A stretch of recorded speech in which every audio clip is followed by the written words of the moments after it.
Hello, this is Tania from CA intermediate student. आज हम बात करने वाले हैं कि कैसे हम 30 डेज़ के अंदर सीए फाउंडेशन का एग्ज़ाम पास कर सकते हैं, क्योंकि हम भी पहले से बहुत ज़्यादा पढ़े नहीं थे, तो लास्ट मोमेंट पर बहुत ज़्यादा हमको पढ़ना पड़ा था। तो 30 days I give the time and I will clear my CA foundation exam.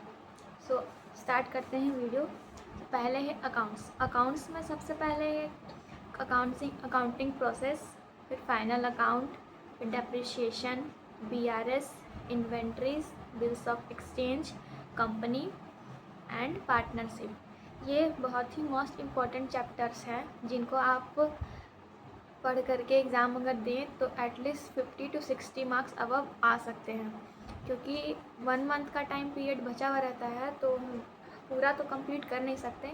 इसीलिए हम लोग इतना चैप्टर को इम्पॉर्टेंट मान करके चलते हैं, क्योंकि ये चैप्टर मतलब आता ही आता है और बाकी सब चैप्टर है तो वो ऑप्शन में रहता है कि या तो ये या तो वो।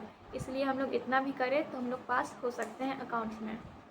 और अब है बिजनेस लॉ में फर्स्ट है इंडियन कॉन्ट्रैक्ट एक्ट, सेकंड है सेल्स ऑफ गुड्स एक्ट, फिर पार्टनरशिप एक्ट, फिर कंपनीज एक्ट, फिर नेगोशिएबल इंस्ट्रूमेंट एक्ट। ये पांचों इम्पॉर्टेंट सब्जेक्ट है जितना कि आपको करना है, वरना फिर मार्क्स आने में दिक्कत होगा इतना। और बाकी एक चैप्टर है अदर लॉ, उसको आप स्किप कर सकते हैं। थर्ड है क्वांटिटेटिव एप्टीट्यूड, इसमें स्टैटिस्टिक्स आपको पूरा करना है, क्योंकि मैथ में क्या होता है कि बहुत बार मतलब या तो आंसर नहीं मैच करता है या तो क्वेश्चन समझ में नहीं आता है।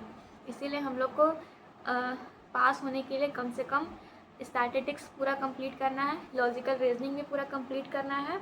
और मैथ में 2 चैप्टर है जो बहुत ही इम्पॉर्टेंट हैं, जिससे बहुत ज़्यादा, क्योंकि जब हम एग्ज़ाम दिए थे तो तब एक ही चैप्टर था जिसमें से 13 से 14 क्वेश्चन आए थे। तो हम भी वो चैप्टर पढ़ के गए थे मैथ में, और सारा मेरा मतलब 13-14 आया था, तो उसमें 11-12 तो एटलीस्ट सही था मेरा। तो मैथ में है ratio and proportion and time value of money chapter is the most important chapter. इसमें क्वेश्चन बहुत ज़्यादा हार्ड नहीं आता है, बट इतना ट्रिकी क्वेश्चन आता है ना कि क्वेश्चन देख करके मतलब समझना बहुत मुश्किल हो जाता है कि क्या है और क्या नहीं। और लास्ट है एक हमारा बिजनेस इकोनॉमिक्स। तो बिजनेस इकोनॉमिक्स हम लोग को पूरा करना है, एक भी छोड़ना नहीं है, क्योंकि अगर हम इन तीनों सब्जेक्ट में अगर मान ले थोड़ा कम भी अगर नंबर आया, मान लीजिए कि इसमें 42, 43, तो हम इकोनॉमिक्स अगर पूरा कंप्लीट पढ़े रहेंगे तो हम लोग बाद में मतलब कि एग्रीगेट लाने में पूरा हम लोग को 200 मार्क्स क्रॉस करने में हेल्प करता है। और इतना अगर नहीं आया तो फिर अगर 40-40 नंबर आएगा सब में तो हम लोग का एग्रीगेट पूरा नहीं होगा। इसलिए हम लोग को इतना इम्पॉर्टेंट चैप्टर्स है जो कि आपको पूरा करना है। बाकी हम डिस्क्रिप्शन पे दे देंगे, आप जो लिखना चाहें तो लिख सकते हैं। Thank you. ऐसी वीडियो पाने के लिए मुझे लाइक और सब्सक्राइब ज़रूर करें।